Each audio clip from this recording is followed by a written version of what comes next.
আজকে ইনকিলাব মঞ্চের একজন আমাদের সমবয়সী অথবা আমাদের চেয়ে কম বয়সের হতে পারে, সমবয়সী অথবা আমাদের চেয়ে অল্প বয়সী শরীফ উসমান হাদি আমার সাথে সরাসরি কখনো দেখা হয়নি, তবে আমি দুই একটা বক্তব্য শুনেছি এবং তার বক্তব্য থেকে মনে হয়েছে মানুষের অন্তরের খবর তো আল্লাহ জানে, একমাত্র আল্লাহই হচ্ছে আলিমুম বিজাতিস সুদূর। কিন্তু বক্তব্য শুনে মনে হয়েছে যে বাংলাদেশের স্বাধীনতা এবং সার্বভৌমত্বের পক্ষে এবং ভারতীয় আধিপত্যবাদীর বিরুদ্ধে উপস্থিত যে কোনো পরিবেশ মোকাবেলা করার জন্য কথা দিয়ে, যুক্তি দিয়ে তার তুলনা বর্তমান যারা নতুন প্রজন্মের মধ্যে রাজনীতি করতেছে খুব কম আছে। তো বাংলাদেশের আপনি অন্য দেশের গোলামি করে কথা বলেন, আপনার জীবনের নিরাপত্তা আছে, অন্তত এখান থেকে পালিয়ে পাশের দেশে তো বাঁচতে পারবেন। তাহলে ভিন্ন দেশের গোলামি করলে জীবনের নিরাপত্তা আছে, বাংলাদেশের পক্ষে কথা বললে জীবনের নিরাপত্তা নাই। বাংলাদেশের স্বাধীনতা এবং সার্বভৌমত্বের পক্ষে দাঁড়ালে আপনার জীবনের নিরাপত্তা নাই। এটাই প্রমাণ করে যে বাংলাদেশের স্বাধীনতার মূল্য কি, আর বাংলাদেশের পক্ষে কথা বলার মূল্য কি, আর একটা মুসলমানের জীবনের মূল্য কি। সম্মানিত উপস্থিতি, তাহলে এই যে গোলামি, এই যে দাসত্ব, এই দাসত্ব, এই গোলামির জিঞ্জির ভাঙবেন কিভাবে, এটাই আজকের বক্তব্যের আলোচ্য বিষয়। মুসলমানদেরকে এই গোলামি এবং দাসত্ব ভাঙতেই হবে, কিন্তু কিভাবে? আমরা চারটে পয়েন্টে অল্প অল্প করে কথা বলবো।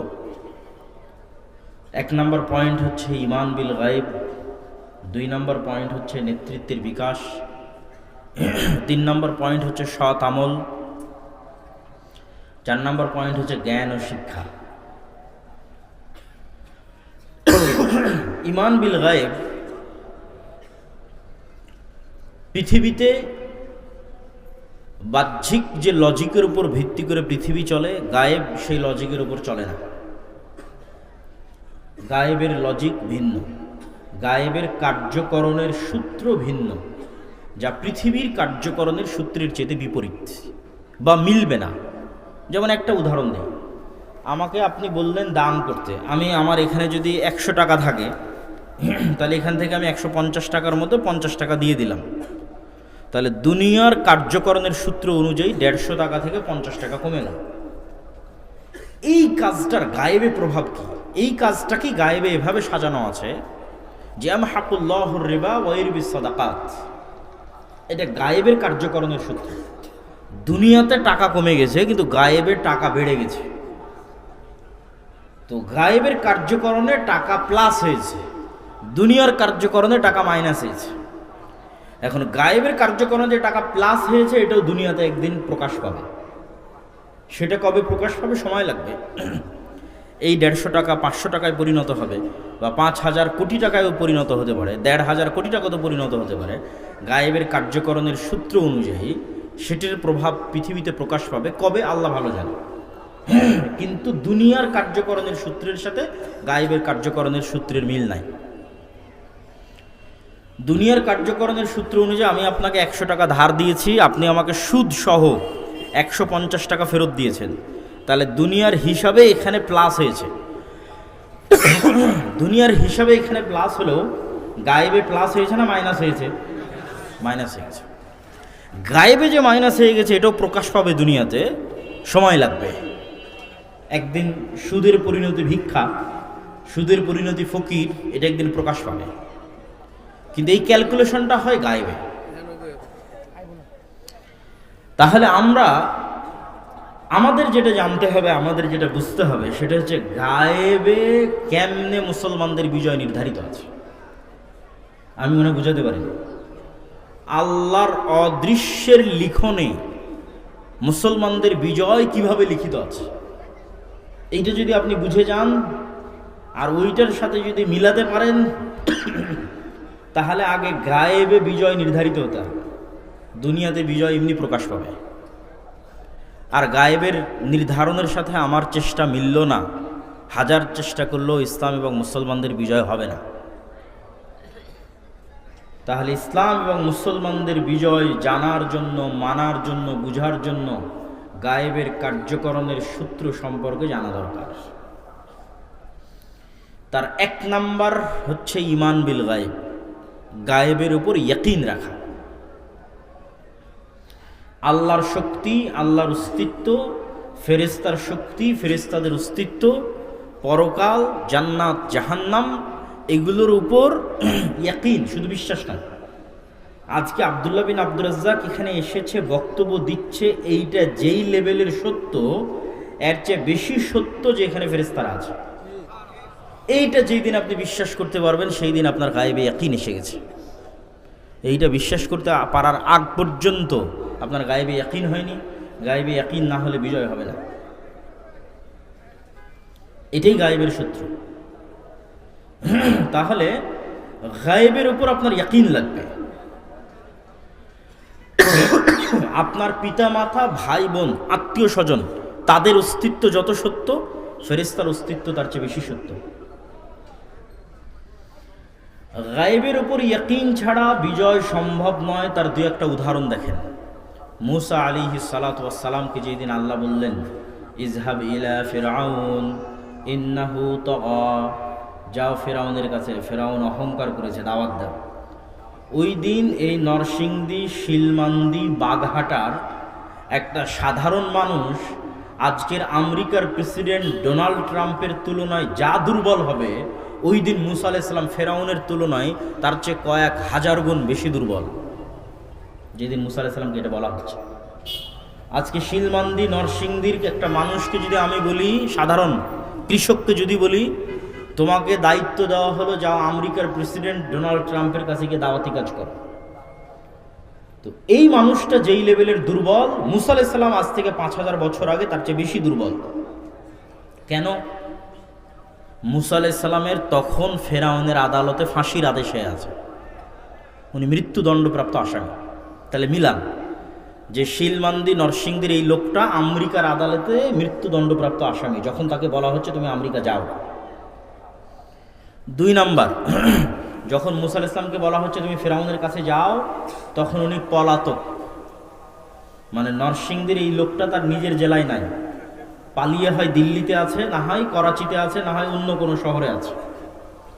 যেখানে পলাতক অবস্থায় আছে ওখানে বলা হচ্ছে কোন দেশে যেতে, যেই দেশে তার মৃত্যুদণ্ড আদেশে আছে। পয়েন্ট নাম্বার 4, এই যে নরসিংদীর লোকটা পালিয়ে যেখানে আছে, ওখানে কোন অবস্থায় আছে? অনেকেই তো দুবাইয়ে কোটি টাকার মালিক অবস্থায় পলাতক হয়ে আছে, কানাডা, আমেরিকা, লন্ডনে কোটি টাকার মালিক হয়ে পলাতক অবস্থায় আছে।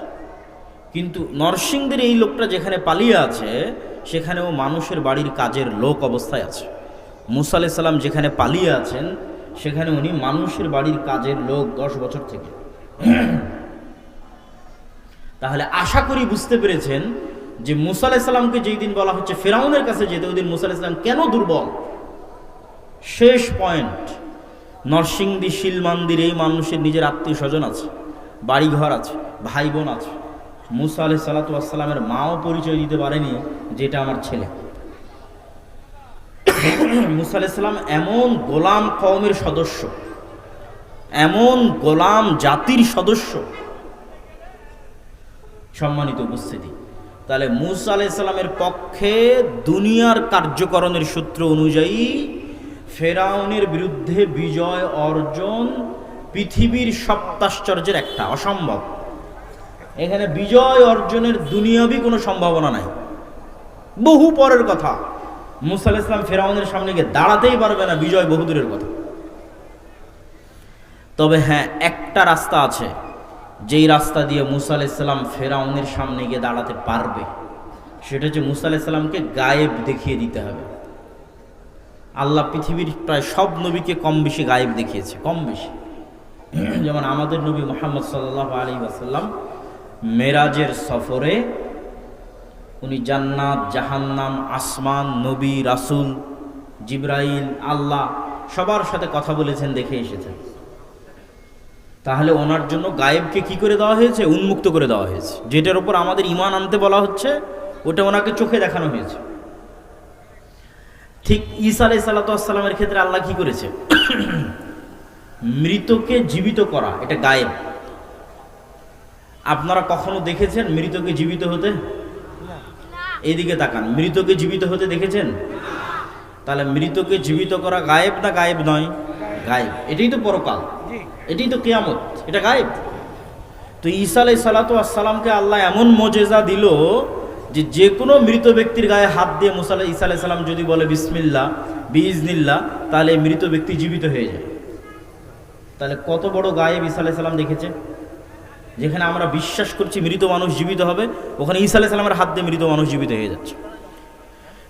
তাহলে নবীদের আল্লাহর উপর ইয়াকিন, গায়েবে ইয়াকিন তৈরি করার রাস্তা হচ্ছে গায়েব দেখাতে হবে। তো এবার মুসা আলাইহিস সালামকে আল্লাহ গায়েব দেখাবে যাতে ফেরাউনের কাছে গিয়ে দাওয়াত দিতে পারে। তো মুসা আলাইহিস সালামের হাতে লাঠি আছে। আল্লাহ বলছেন মুসা কি? তো লাঠি। কি করো? গর্ত পার হই, গাছ থেকে পাতা পারি। আল্লাহ চাইলে বলতে পারতেন মুসা এই যে জান্নাত থেকে স্পেশাল লাঠি দিলাম, আসমান থেকে নিয়ে আসা স্পেশাল লাঠি দিলাম, এটা সাপ হবে না। স্পেশাল লাঠি তো সাপ হতেই পারে, আল্লাহর ক্ষমতা দেখাতে হবে। সেটা কি যে লাঠি তুমি ব্যবহার করছো 10 বছর থেকে 15 বছর থেকে, ওই লাঠি এখন তোমার চোখের সামনে সাপ হবে। যতবার ছাড়বা ততবার সাপ হবে, ধরবা আবার লাঠি হয়ে যাবে। তাহলে এই জিনিস দেখার পর মুসা আলাইহিস সালামের আন্দাজা হয়ে গেছে যে আমরা স্বচক্ষে যা দেখি এগুলো কিছুই না, এর বাইরে আল্লাহ সুবহানাহু ওয়া তাআলার ক্ষমতা শক্তি, ওটা হলো আসল। এবার মুসা আলাইহিস সালাম এতক্ষণ মনে করতে পারে ফেরাউন এত শক্তিধর, পালাতে হবে, পালিয়ে গেছে। আর এবার গায়েব দেখার পর মুসা আলাইহিস সালাম মনে করবে কি? লা হাওলা ওয়ালা কুওয়াতা ইল্লা বিল্লাহ, যে ফেরাউনের শক্তি সমান 0। এই বাক্যের অর্থ হচ্ছে লা হাওলা ওয়ালা কুওয়াতা ইল্লা বিল্লাহ। এই বাক্যের অর্থ হচ্ছে ফেরাউনের শক্তি সমান সমান কত? 0। এইবার মুসা আলাইহিস সালাম ফেরাউনের কাছে যেতে পারবে, কেন? গায়েবে ইয়াকিন হয়ে গেছে। মুসলমানদের আজকে সেই গায়েবের উপর ইয়াকিন নাই।